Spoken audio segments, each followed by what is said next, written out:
जय हिंद दोस्तों। आप सभी का एफटी क्लासेस में स्वागत है। आज हम 18 मई को जितने भी इम्पोर्टेंट क्वेश्चन बनेंगे उन सभी क्वेश्चन को देखेंगे। यदि आपको किसी भी क्वेश्चन में किसी भी प्रकार का डाउट हो तो कमेंट जरूर कर देना है। साथ ही यदि आप हमारी वीडियो में पहली बार है तो चैनल को सब्सक्राइब, लाइक और शेयर जरूर करें। साथ ही बेल आइकन को प्रेस करें जिससे कि आपको नोटिफिकेशन मिल सके। चलिए आज का पहला प्रश्न देखिए। भारत में ग्रामीण परिवारों को कितने नल जल कनेक्शन प्रदान करने की उपलब्धि हासिल की गई है? तो इनका सही आंसर होगा 12 करोड़ ग्रामीण परिवारों को नल जल कनेक्शन प्रदान करने की उपलब्धि हासिल की है। याद रखेंगे, इंपॉर्टेंट क्वेश्चन है। जल जीवन मिशन ने 16 मई 2023 को भारत में ग्रामीण परिवारों को 12 करोड़ नल जल कनेक्शन प्रदान करने की उपलब्धि हासिल की है। मिशन देश के 50% से अधिक ग्रामीण परिवारों को नल का जल कनेक्शन प्रदान करने में सफल रहा है।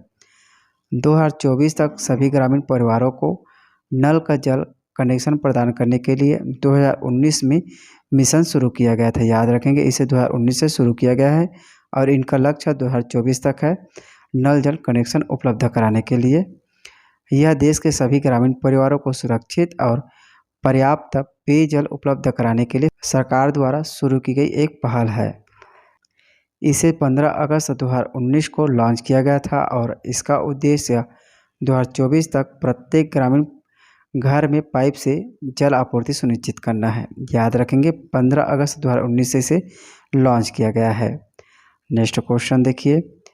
एशिया पेट्रोकेमिकल उद्योग सम्मेलन 2023 की मेजबानी किसके द्वारा किया जाएगा? तो इनका सही आंसर होगा एशिया पेट्रोकेमिकल उद्योग सम्मेलन 2023 की मेजबानी भारत द्वारा किया जाएगा। इंपॉर्टेंट क्वेश्चन है, याद रखेंगे। एशिया पेट्रोकेमिकल उद्योग सम्मेलन 2023 की मेजबानी भारत को दिया गया है। चलिए ध्यान देंगे। भारत का chemical and petrochemicals manufacturers association 18 से 19 मई को नई दिल्ली में एशिया पेट्रो केमिकल उद्योग सम्मेलन 2023 के 41वें संस्करण की मेजबानी करेगा। याद रखेंगे, यह 41वें संस्करण की भारत मेजबानी कर रहा है। इसका उद्देश्य क्षेत्रीय बाजार के रुझानों और स्थायी संसाधनों में अतिदृष्टि प्रदान करना है। यह Japan, Korea, Malaysia, Singapore, Thailand, Taiwan और भारत सहित 7 सदस्य देशों के बीच घूमता रहता है। चलिए नेक्स्ट क्वेश्चन देखिए। Supreme court on commercial arbitration का विमोचन किसके द्वारा किया गया है? तो इनका सही आंसर होगा डॉक्टर मनोज कुमार द्वारा supreme court on commercial arbitration का विमोचन किया है। याद रखेंगे, इंपॉर्टेंट क्वेश्चन है। डॉक्टर मनोज कुमार द्वारा वाणिज्यिक मध्यस्थता पर सर्वोच्च न्यायालय शीर्षक वाली पुस्तक और श्री आर वेंकटरमण द्वारा लिखित पुस्तक का मई 2023 में विमोचन किया गया था। पुस्तक में वर्ष 1988 से 2022 तक के फैसले शामिल हैं, जिसमें मध्यस्थता अधिनियम 1940 और मध्यस्थता तथा सुलह अधिनियम 1996 शामिल हैं। इसका मुख्य उद्देश्य भारत में मध्यस्थता कानून के विकास की बेहतर समझ प्रदान करना है। अगला प्रश्न देखिए। मॉन्ट्रियल के एसए फिल्म फेस्टिवल में किसने बेस्ट सॉन्ग डॉक्यूमेंट्री अवार्ड जीता है? तो इनका सही आंसर होगा गौरी लंकेश ने एसए फिल्म फेस्टिवल में बेस्ट लॉन्ग डॉक्यूमेंट्री अवार्ड जीता है। याद रखेंगे, इंपॉर्टेंट है। चलिए ध्यान देंगे।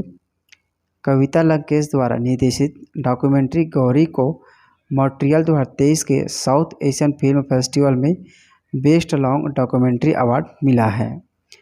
फिल्म पत्रकार और कार्यकर्ता गौरी लंकेश, जिनकी 2017 में हत्या कर दी गई थी और भारत में मौजूदा राजनीतिक संकट के बारे में है।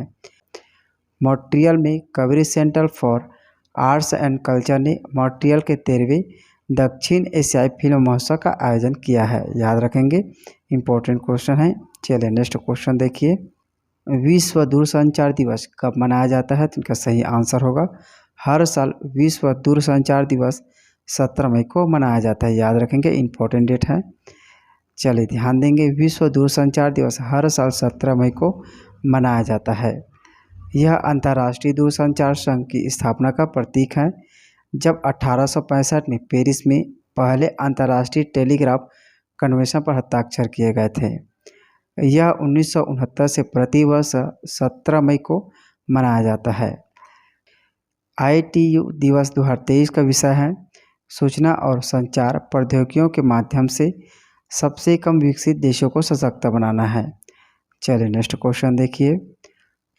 हाल ही में किस राज्य ने एयर एम्बुलेंस सेवा की शुरुआत की गई है? तो इनका सही आंसर होगा हाल ही में एयर एम्बुलेंस सेवा की शुरुआत झारखंड में की गई है। याद रखेंगे, झारखंड सरकार ने एयर एम्बुलेंस सेवा की शुरुआत की गई है। ध्यान देंगे, झारखंड सरकार ने रांची और 6 अन्य केंद्रों से एयर एम्बुलेंस सेवा की शुरुआत की है। इस कदम से विभिन्न राज्यों में स्थित उच्च चिकित्सा केंद्रों को जोड़कर गंभीर रूप से बीमार लोगों के इलाज की सुविधा मिलेगी। याद रखना है, इम्पोर्टेंट क्वेश्चन है। एयर एम्बुलेंस सभी को प्रतिस्पर्धी मूल्य पर उपलब्ध कराई जाएगी। एविएशन डिपार्टमेंट ने रेडबैट प्राइवेट लिमिटेड के साथ करार किया है। याद रखना है, रेडबैट प्राइवेट लिमिटेड के साथ करार किया है राज्य सरकार ने। चलिए नेक्स्ट क्वेश्चन देखिए। एशिया का पहला मॉक्सी लेजर कहाँ लॉन्च किया है? तो इनका सही आंसर होगा एशिया का पहला मॉक्सी लेजर दिल्ली में लॉन्च किया गया है। याद रखेंगे, इम्पोर्टेंट है क्योंकि एशिया का पहला मॉक्सी लेजर दिल्ली में लॉन्च किया है। चलिए ध्यान देंगे, प्रसिद्ध plastic surgeon doctor Monisha Kapoor ने दिल्ली में अपने क्लिनिक में एशिया का पहला मॉक्सी लेजर लॉन्च किया है। यह एक गैर इन्वेसिव व्यक्तिगत लेजर उपचार है जो निशान को कम कर सकती हैं, रंजकता को कम कर सकती हैं और महीन रेखाओं और झुर्रियों को भी कम कर सकती हैं। डिवाइस विभिन्न प्रकार की त्वचा के इलाज के लिए अनुकूल है, जिससे यह विभिन्न प्रकार के रोगियों के लिए एक लचीला विकल्प बन जाता है। मॉक्सी के मुख्य लाभ एक उज्ज्वल, अधिक नई दिखने वाली त्वचा की उपस्थिति और रंजकता में कमी करना है। चलिए नेक्स्ट क्वेश्चन देखिए। स्पाइसजेट के प्रमुख परिचालन अधिकारी के रूप में किसे नियुक्त किया गया है? तो इनका सही आंसर होगा स्पाइसजेट के प्रमुख परिचालन अधिकारी के रूप में अरुण कश्यप जी को नियुक्त किया गया है। आप इमेज में देख सकते हैं, यह अरुण कश्यप जी। चलिए ध्यान देंगे, भारत की प्रमुख एयरलाइनों में से एक स्पाइसजेट ने अरुण कश्यप को अपना नया मुख्य परिचालन अधिकारी के रूप में नियुक्त करने की घोषणा की है। स्पाइसजेट में यह उनका कार्यकाल दूसरा कार्यकाल है। पहले वह एयरलाइंस में मुख्य कार्यक्रम और परिवर्तन अधिकारी के रूप में कार्यरत थे।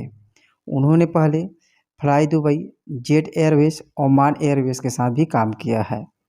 चलिए नेक्स्ट क्वेश्चन देखिए।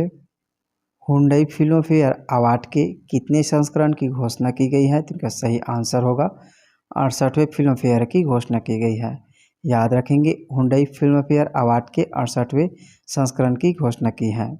चलिए ध्यान देंगे, महाराष्ट्र पर्यटन के सहयोग में हुंडई फिल्म फेयर अवार्ड के 68वें संस्करण की घोषणा की गई है, जिसमें सर्वश्रेष्ठ फिल्म गंगूबाई काठियावाड़ी है। याद रखना है, सर्वश्रेष्ठ फिल्म गंगूबाई काठियावाड़ी है, जिसमें प्रमुख भूमिका में सर्वश्रेष्ठ अभिनेता बधाई हो के लिए राजकुमार राव को दिया गया है। प्रमुख अभिनेता में सर्वश्रेष्ठ अभिनेत्री गंगूबाई काठियावाड़ी के लिए आलिया भट्ट को दिया गया है। याद रखेंगे दोनों को, सर्वश्रेष्ठ अभिनेता जिसमें राजकुमार राव को दिया गया है और सर्वश्रेष्ठ अभिनेत्री गंगूबाई काठियावाड़ी के लिए आलिया भट्ट को दिया गया है। सर्वश्रेष्ठ संगीत एल्बम ब्रह्म अस्त्र को दिया गया है, इसे भी याद रखना है। भाग 1 शिव के लिए प्रीतम को दिया गया है। चलिए नेक्स्ट क्वेश्चन देखिए। IIT बॉम्बे के शून्य टीम ने 16 डेकाथलॉन में कितना स्थान प्राप्त किया है? तो इनका सही आंसर होगा IIT बॉम्बे के शून्य टीम ने 16 डेकाथलॉन में दूसरा स्थान हासिल किया है। इम्पोर्टेंट है, याद रखेंगे। चलिए ध्यान देंगे, IIT बॉम्बे के शून्य टीम ने अमेरिका में 16 डेकाथलॉन में बिल्ड चैलेंज में दूसरा स्थान हासिल किया है।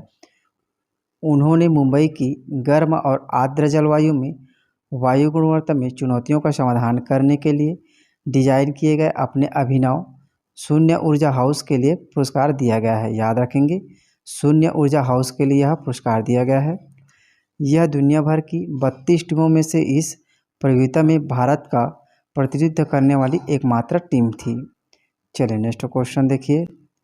CTBT कंपटीशन पोर्टल को किस मंत्रालय द्वारा लॉन्च किया गया है? तो इनका सही आंसर होगा सिटी ब्यूटी कंपटीशन पोर्टल को लॉन्च आवास एवं शहरी मंत्रालय द्वारा किया गया है। चलिए ध्यान देंगे, हाल ही में आवास और शहरी मामलों के मंत्रालय द्वारा लॉन्च किया गया है। Beauty city competition portal live कर दिया गया है।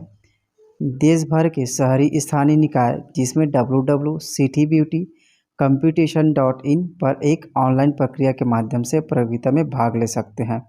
यदि आपको प्रतियोगिता में भाग लेना चाहते हैं तो आप इस वेबसाइट पर जाकर देख सकते हैं। इस प्रतियोगिता में शहरों में सबसे सुंदर वार्डों और सार्वजनिक स्थलों को सम्मानित करेगी। चलिए नेक्स्ट क्वेश्चन देखिए, हाल ही में भारत सरकार ने स्वच्छ गंगा मिशन के लिए कितनी परियोजनाओं को मंजूरी दी है? तो इनका सही आंसर होगा 8 परियोजनाओं को मंजूरी दी है। ध्यान देंगे, भारत सरकार ने स्वच्छ गंगा मिशन में तेजी लाने के लिए 8 नई परियोजनाओं को मंजूरी दी है, जिसमें लगभग 638 करोड़ रुपए की परियोजनाओं का उद्देश्य सिविल इंफ्रास्ट्रक्चर, नदी के किनारे के विकास और नदी की सतह की सफाई में सुधार करना है। नई स्वीकृत परियोजनाओं को उत्तर प्रदेश, बिहार, पश्चिम बंगाल सहित कई राज्यों में लागू किया जाएगा।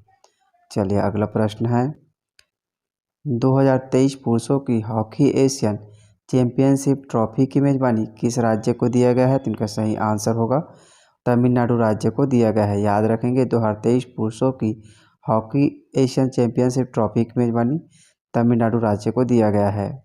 याद रखेंगे, 2023 पुरुष हॉकी एशियन चैंपियनशिप ट्रॉफी की मेजबानी चेन्नई, भारत में आयोजित की जाएगी। एशियन चैंपियनशिप ट्रॉफी हर 2 साल में आयोजित की जाती है और भारत ने 2011 और 2016 में 2 बार टूर्नामेंट जीत हासिल किया है।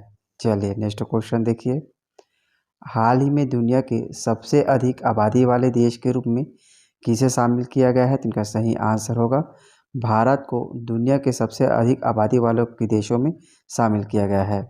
याद रखेंगे, संयुक्त राष्ट्र जनसंख्या कोष ने नवीनतम आंकड़ों के अनुसार भारत 1.39 अरब लोगों की कुल आबादी के साथ दुनिया के सबसे अधिक आबादी वाले देश के रूप में चीन से आगे निकल गया है।